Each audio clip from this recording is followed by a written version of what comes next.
नमस्कार दोस्तों, टेक गुरु वीवी विकास YouTube channel में आपका पुनः स्वागत है।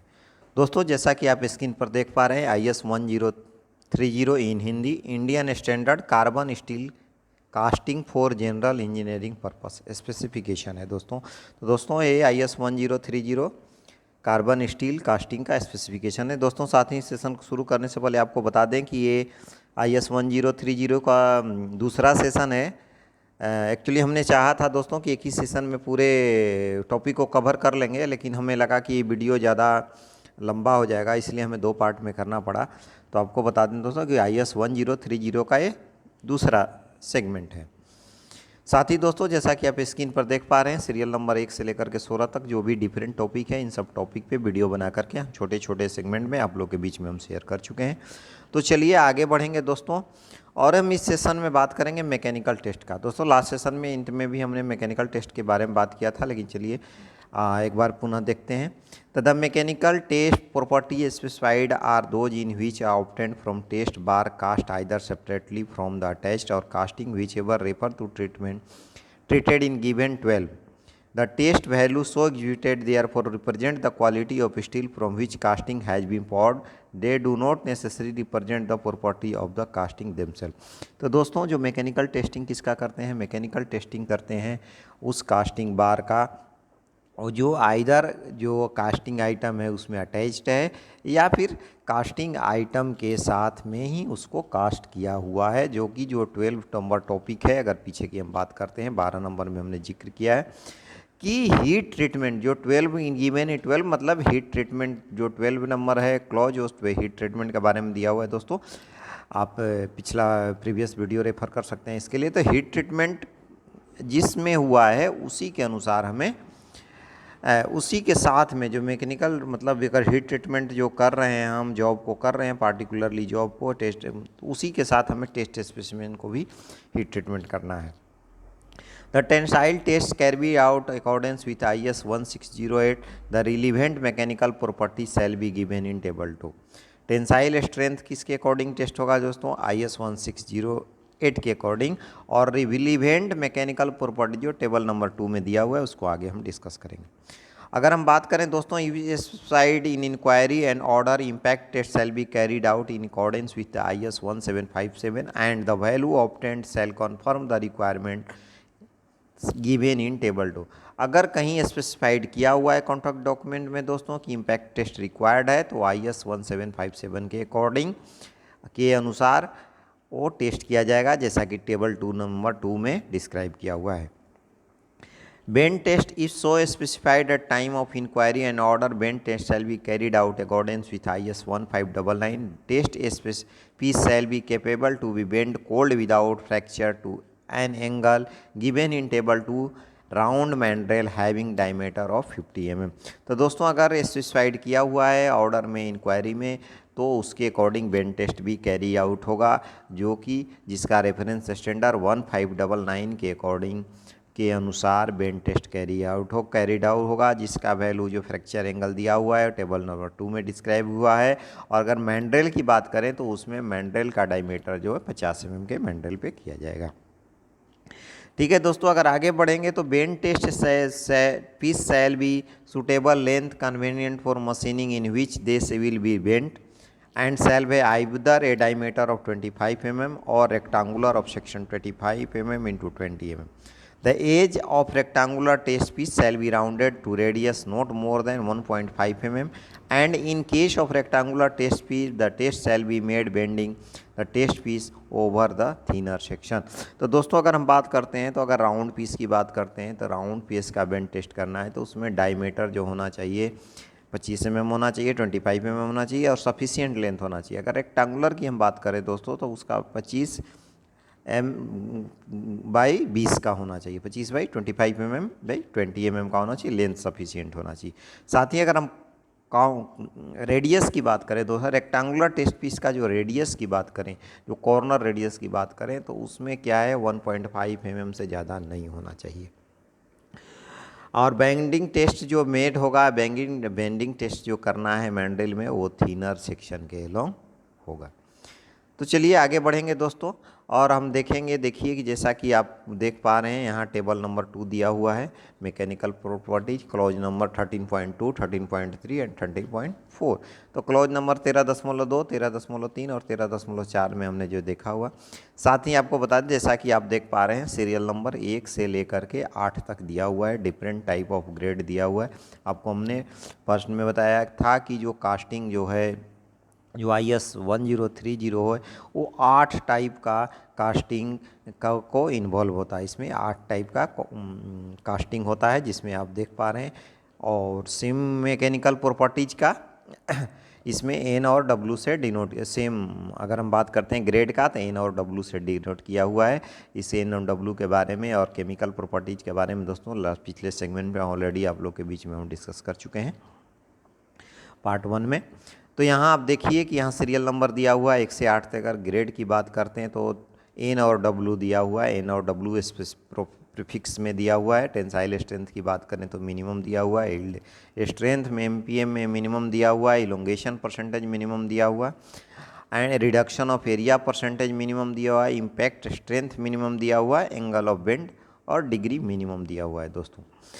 तो यहाँ साथ में दोस्तों कुछ नोट दिया हुआ है, नोट को हम बारे में आगे जिक्र करेंगे। सिमिलरली आप आगे बढ़ते हैं तो देखिए 200 400 N या 200 400 W। अगर ये 2 ग्रेड की बात करते हैं दोस्तों, तो आप देखिए कि इसमें almost tensile strength, yield strength, elongation, reduction area same है। बट अगर हम इम्पैक्ट की बात करते हैं दोस्तों, तो यहाँ पे जो इम्पैक्ट है जूल एनर्जी में, वो N के लिए 30 और 30 और W के लिए 45 है। मिनिमम जो जूल में एनर्जी है, इम्पैक्ट एनर्जी, वो 45 है। सिमिलरली अगर हम बात करते हैं दोस्तों 230 450 N, 230 450 W का, तो इसमें आप देखिए tensile strength, yield strength, percentage elongation, reduction of area यहाँ तक सेम है। यहाँ क्या चेंज हो रहा है दोस्तों कि इम्पैक्ट स्ट्रेंथ में चेंज हो रहा है। N के लिए 25 चाहिए और जूल, और W के लिए 45 जूल चाहिए। सिमिलरली अगर हम बेंड का देखें तो दोनों के लिए दोस्तों 90 डिग्री अप्लीकेबल है। अगर आगे बढ़ते हैं दोस्तों 280 और 520 N, 280 और 520 W, या फिर 340 570 N, 340 570 W की अगर बात करते हैं तो दोस्तों इसमें आप देखिए कि अगर टेंसाइल स्ट्रेंथ की बात करें, यील्ड स्ट्रेंथ की बात करें, इलोंगेशन की बात करते हैं दोस्तों, या फिर रिडक्शन ऑफ एरिया की, परसेंटेज रिडक्शन ऑफ एरिया की बात करते हैं, तो या फिर एंगल ऑफ डिग्री और एंगल ऑफ बेंड डिग्री की बात करें, तो ये ऑलमोस्ट N और W के लिए same grade of casting N और W के लिए दोनों सिमिलर है। जो वैल्यू कहाँ चेंज हो रहा है दोस्तों, इम्पैक्ट स्ट्रेंथ में चेंज है, उसको हमें रिमेंबर करना है। बट हमें ध्यान रखना है जो 5th 6th 7th 8, अगर 5th 6th ग्रेड की बात करें दोस्तों तो दोनों के लिए 22-22 चाहिए, और 7th 8th की बात करें तो ये दोनों के लिए 20-20 चाहिए। तो दोस्तों ध्यान रखना है हमें कि एक वैल्यू कहाँ N और W के केस में कौन सा वैल्यू चेंज होता है, तो इम्पैक्ट स्ट्रेंथ चेंज होता है, angle of bend bend almost similar है सबके केस में। जो 5th से लेकर के 8 तक ग्रेड है उसमें 60 डिग्री, 1 से लेकर के 4 तक है उसमें 90 डिग्री। यदि अब है कुछ नोट दिया हुआ है दोस्तों, अगर हम बात करते हैं नोट का, तो impact test and bend test are optional, C 13.3 and 30.4। दोस्तों जैसा कि बताया कि अगर impact test bend test order में मेंशन किया हुआ है तो उसको करना है, कैरी आउट करना है, अदरवाइज नहीं करना है। सेकेंड जो नोट दिया हुआ है दोस्तों, अगर बात करें the W grade restrict the chemical composition and may be order when ensuring ease of welding is requirement. W grade जो है दोस्तों, W ग्रेड जो प्रीफिक्स W लगा हुआ है उसमें ग्रेड और केमिकल कंपोजिशन का उसमें रिस्ट्रिक्शन है, और वो ऑर्डर कब हो सकता है, ensuring case of welding requirement है तो उस केस में वेल्डिंग होता है। If measurable the upper yield stress otherwise 0.2% of proof stress. अगर बात करते हैं अगर मेजरेबल है तो अपर यील्ड स्ट्रेस जो होगा, या फिर अदरवाइज 0.2% ऑफ प्रूफ स्ट्रेस का जो वैल्यू होगा वो यील्ड स्ट्रेस होगा। ठीक है दोस्तों। तो दोस्तों इस टेबल के माध्यम से होप आप लोग को जो 1 से लेकर के 8 तक जो डिफरेंट ग्रेड ऑफ स्टील दिया हुआ है, कास्टिंग ऑफ स्टील, तो उसमें आपको आइडिया आ गया होगा। चलिए हम आगे बढ़ेंगे और ना बात करेंगे नॉन डिस्ट्रक्टिव टेस्टिंग के बारे में। तो दोस्तों अगर हम नॉन डिस्ट्रक्टिव टेस्टिंग की बारे में बात करते हैं तो non destructive testing shall be applied if so specified in enquiry order under this heading group test which aim to relieving defect which cannot be revealed by a small simple visual examination such as penetrant magnetic particle inspection, ultrasonic, X-ray radiography or gamma ray radiography inspection. Also include the under this heading and test surface condition by visual or visual tactile examination. The purchaser shall specify the in enquiry and order. दोस्तों जो non destructive active की examination की बात करते हैं तो जो casting है उसमें पार्टिकुलरली हम विजुअली हर डिफेक्ट को आइडेंटिफाई नहीं कर सकते हैं। सरफेस डिफेक्ट को तो विजुअली हम आइडेंटिफाई कर सकते हैं, लेकिन जो सब सरफेस डिफेक्ट है उसको हम विजुअलाइज नहीं कर सकते हैं, उसको फाइंड उसके लिए जो भी नॉन डिस्ट्रक्टिव मेथड है आइदर यूटी, आरटी और मैग्नेटिक पार्टिकल या फिर सरफेस के लिए पेनेट्रेंट जो नॉन डिस्ट्रक्टिव मेथड है उसको यूज करते हैं। ये भी दोस्तों जो भी रिलीवेंट एनडीटी है वो ऑर्डर में पार्टिकुलरली मेंशन होता है कि उसको किसको लेकर के हम आगे बढ़ना है। तो इसको एनडीटी अगर पर्पस की बात करते हैं दोस्तों तो the purchaser satisfied in enquiry of order का जो इंक्वायरी है उसमें क्या क्या स्पेसिफाई करना पड़ता है। The type of non destructive testing which he intend to carry out or to have carried out. Type of non destructive test मतलब किस टाइप का नॉन डिस्ट्रक्टिव टेस्ट उस पार्टिकुलर जॉब पे करना है। The area of the casting to which these test apply and type of discontinuity where relevant। Area अगर बात करते हैं तो पार्टिकुलर स्पेसिफाइड किया हुआ एरिया स्पेसिफाई होना चाहिए कि पार्टिकुलर किस एरिया में इस टेस्ट को अप्लाई करना है, जहाँ पे डिसकंटिन्यूटी का चांस है, रिलेवेंट है वहाँ पे, या किस रिलेवेंट डिसकंटिन्यूटी के लिए इसे हम चेक करना है। Whether all or what portion of casting to be tested, either वो पूरा जॉब को टेस्टिंग करना है कास्टिंग जॉब को या कुछ प्रोपोर्शन करना है, वो भी मेंशन होना चाहिए। द सेविरिटी लेवल डिफिनीशन एक्सेसिबिलिटी और नॉन एक्सेप्टेबिलिटी ऑफ डिफेक्ट विच में बी रिवील्ड। सेविरिटी लेवल क्या है डिफेक्ट का, एक्सेप्टेबिलिटी क्या है, नॉन एक्सेप्टेबिलिटी क्या है, सब जो है वर्क ऑर्डर में मेंशन होना चाहिए। Whether the manufacturer is or not contractually responsible for carrying out a test, इसके साथ में ये भी मेंशन होना चाहिए कि जो टेस्ट हमें एनडीटी हो रहा है उसके लिए हम मैन्युफैक्चरर रिस्पॉन्सिबल है या परचेजर रिस्पॉन्सिबल है, वो कॉन्ट्रैक्ट डॉक्यूमेंट में मेंशन होना चाहिए। दोस्तों ए से ABCDE और जो हमने 5 टॉपिक की बात किया, ये परचेज ऑर्डर में मेंशन होना चाहिए कि किसे करना है, कहाँ करना है, कैसे करना है, किसकी रिस्पॉन्सिबिलिटी है। ठीक है, नेक्स्ट अगर हम बात करते हैं दोस्तों, unless otherwise agreed upon when non destructive testing is to be done the casting shall be examined as follow.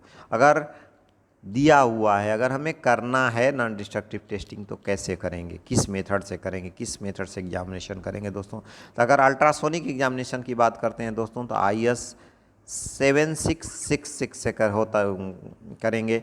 Magnetic particle examination की बात करें तो IS 37003 को फॉलो करेगा। लिक्विड पेनेट्रेंट एग्जामिनेशन की बात करते हैं दोस्तों तो IS 3658 को फॉलो करेगा। रेडियोग्राफी एग्जामिनेशन की बात करते हैं तो IS 2595 को फॉलो करना है।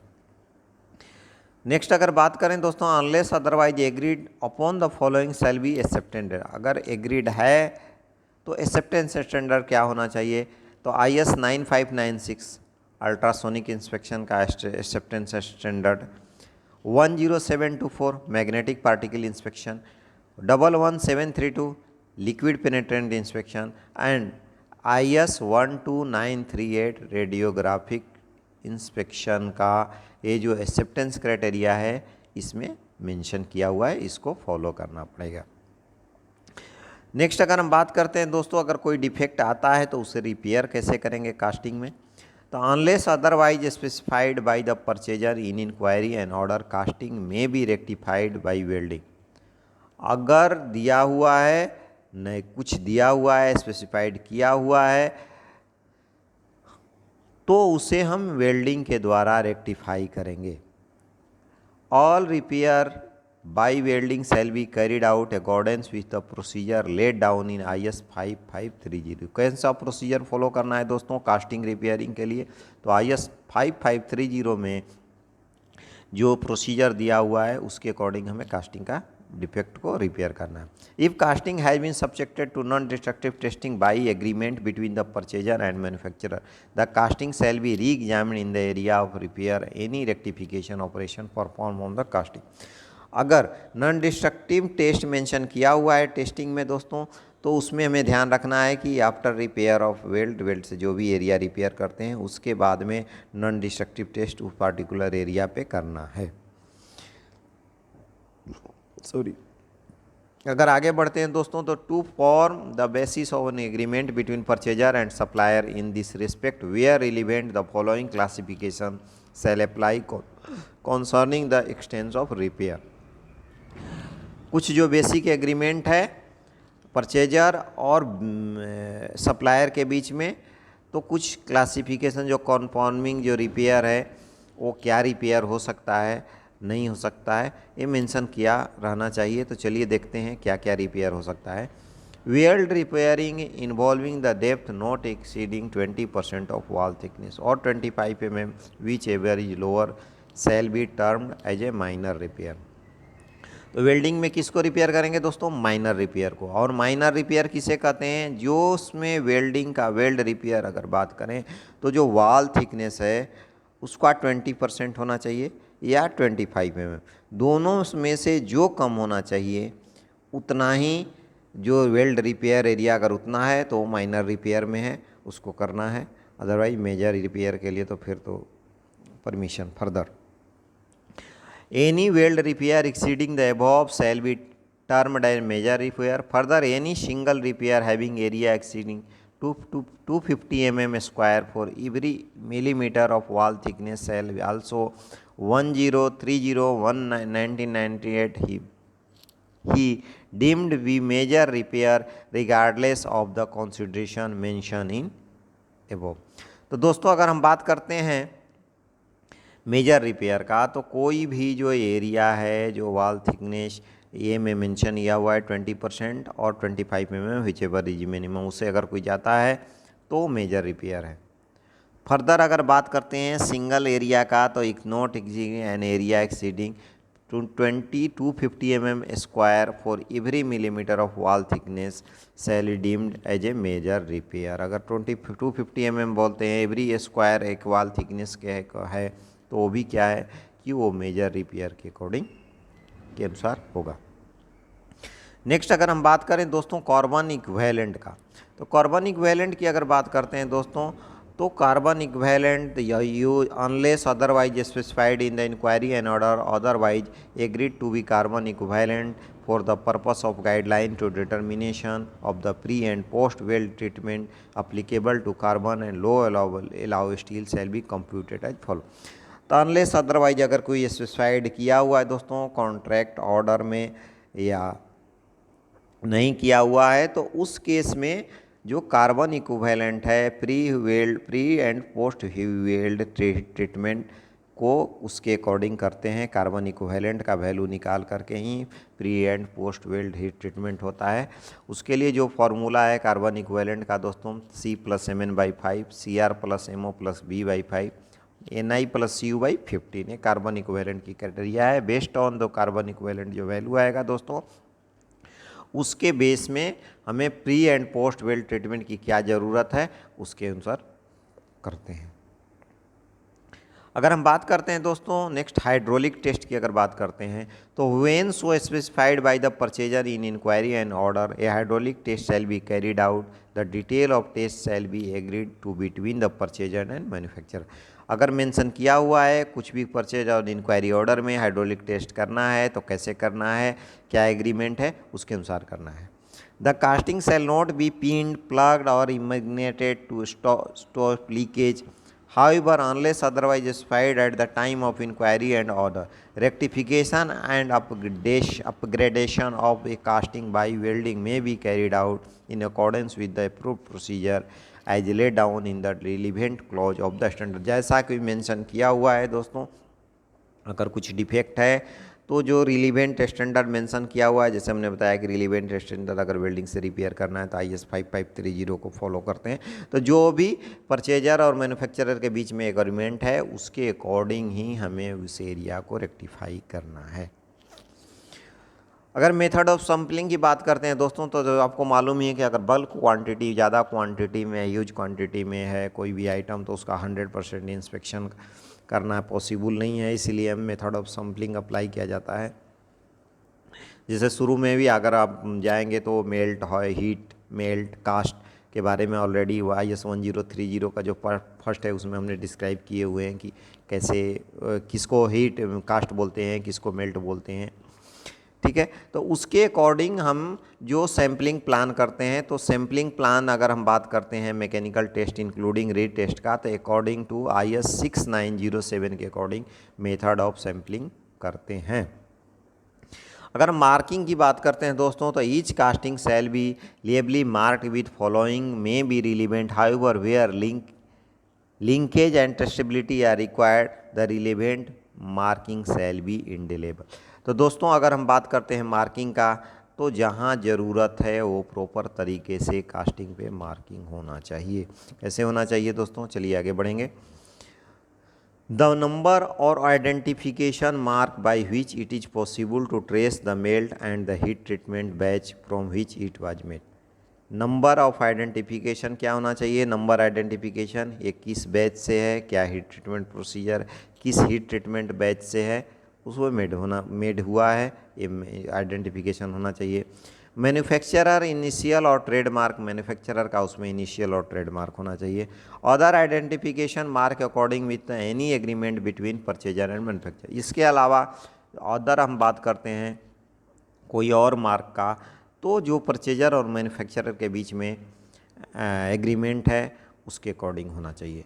नोट दिया हुआ है यहाँ कुछ दोस्तों, तो if it is not, it is recommended that minimum marking he use, और ऐसा रिकमेंड किया जाता है कि जितना मिनिमम मार्किंग पॉसिबल है उतना यूज करें। नेक्स्ट अगर हम बात करते हैं दोस्तों, तो by agreement between the purchaser and manufacturer casting complying with the requirement of standard में आफ्टर इंस्पेक्शन भी लीगली और indelibly mark with an acceptance mark. अगर एग्रीमेंट परचेजर और मैन्युफैक्चरर के बीच में है तो कोई भी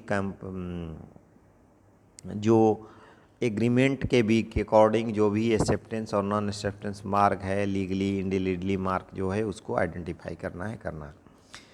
BIS सर्टिफिकेशन की अगर बात करते हैं दोस्तों, तो जो कास्टिंग होना चाहिए उस पर BIS सर्टिफिकेशन का स्टैंडर्ड मार्क होना चाहिए।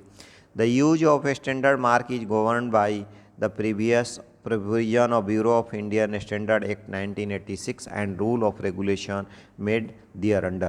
The detail of condition under which the license for the use of a standard mark may be granted to manufacturer or producer which may be obtained from the Bureau of Indian Standard। अगर marking की बात करते हैं bureau of Indian standard की बात दोस्तों, तो जो BIS bureau of Indian standard act 1986 के अकॉर्डिंग जो भी मार्क होना चाहिए, रिलीवेंट मार्क होना चाहिए, वो उस पर होना चाहिए, कास्टिंग पे होना चाहिए। दोस्तों एक कास्टिंग का IS 1030 का सेशन यहीं ख़त्म होता है। जो पार्ट 2 का, और पार्ट 2 क्या, ये सेकेंड IS 1030 का ये जो सेकेंड सेशन था, सेकेंड के साथ साथ IS 1030 का ये सेशन पूरा कंप्लीट होता है। होप अभी जो सेशन पार्ट 2 में हमने बात किया, इसमें mechanical test, non destructive examination, repair of casting, carbon equivalent, hydraulic test, method of sampling, marking के बारे में आप लोग को कुछ ना कुछ आइडिया आ गया होगा दोस्तों इस सेशन को हम एंड करेंगे और इसके साथ IS 1030 का ये सेशन ख़त्म हो गया, दोनों से पूरा कंप्लीट हो गया। आगे हम कोशिश करेंगे कि जो भी रिलीवेंट स्टैंडर्ड है, जो भी रेफरेंस स्टैंडर्ड है IS 1030 को लेकर के हम आगे बढ़े, और आप लोग के बीच में छोटे छोटे सेगमेंट में मेरा प्रयास रहेगा कि पुनः वीडियो को शेयर करिए। तब तक okay, bye bye, thank you.